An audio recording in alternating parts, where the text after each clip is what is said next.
So our descent into the Blackstone fortress continues, bringing glory to the Imperium of Man, establishing dominance over this profane, this Xenos-type artifact here, claiming it for the immortal emperor of mankind. And the question I have to put out in this podcast, the tipping point of this game, in terms of content, I have to say Games Workshop has gone above and beyond with supporting this game. It's about, well, almost, a year in? I think it dropped December-ish or November last year, 2018, so not quite a year, but getting there. We've had a couple of small expansions. As of this podcast, we're getting Escalation in like a week or so, a big expansion, some White Dwarf content. We've got some additional cards.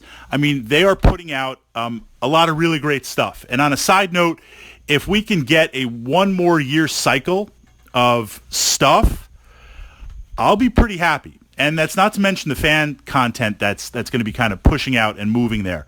Naturally, I'd like to see some more heroes.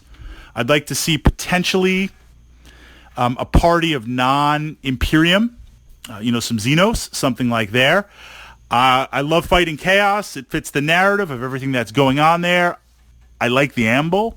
I'd like to see a little bit more of non-kind of 40K army or non-chaos type stuff in there. But that's getting off topic.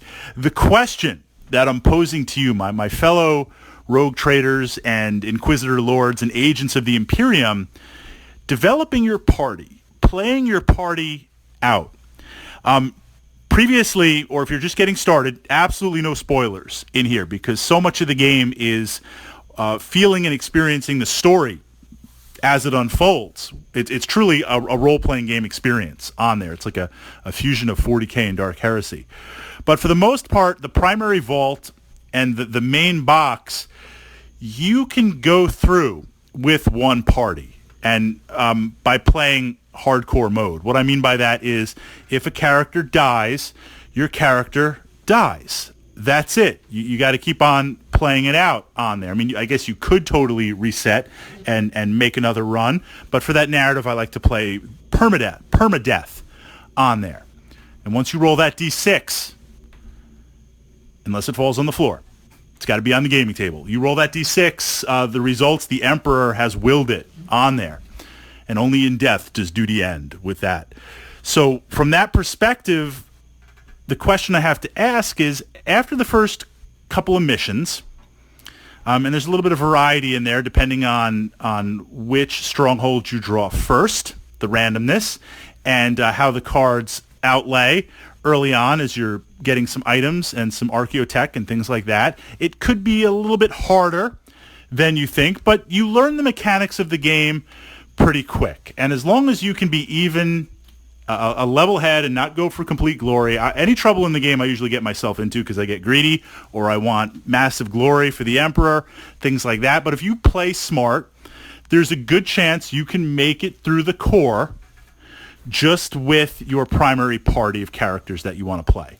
So that means investing all the gear, all the points, all the inspiration, everything into those four.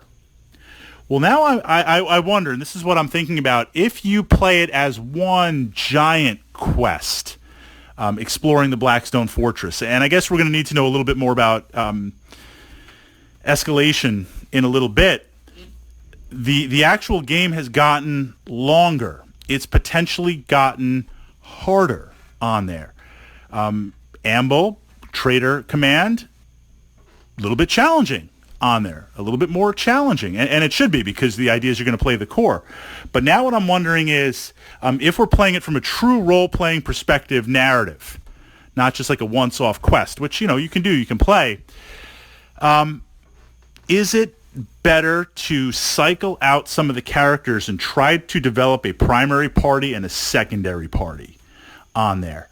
So if something hard hits you, if you're playing hardcore mode and something hits you, and you take a loss or two, the loss of items and other things, you're still in the game, I guess, so to speak. Because true to any type of game, true to any type of board game like this, and it's not a criticism, you find this in all the mechanics, even pen and paper role-playing games, you reach a certain level of power where gear is just dripping off of you everywhere. You've got multiple pieces of great gear.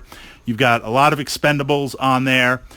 So the question there is, you reach a point where you are pretty powerful, and how much more powerful are you going to get? Would it be worth parking and taking someone else along and letting them get a little bit of gear on there, playing with that modification, that perspective? That's what I wonder about. And especially now, I think we're at the tipping point where, as we move into this next big box expansion, as we see maybe one or two smaller expansions, and if it truly is following the track of development for Silver Tower, and sometime around November, December, January, we get a secondary big box to put in there, that means the Blackstone Fortress, as random as it is pretty insane with the content and what you can potentially encounter. Would it be better diversifying out there?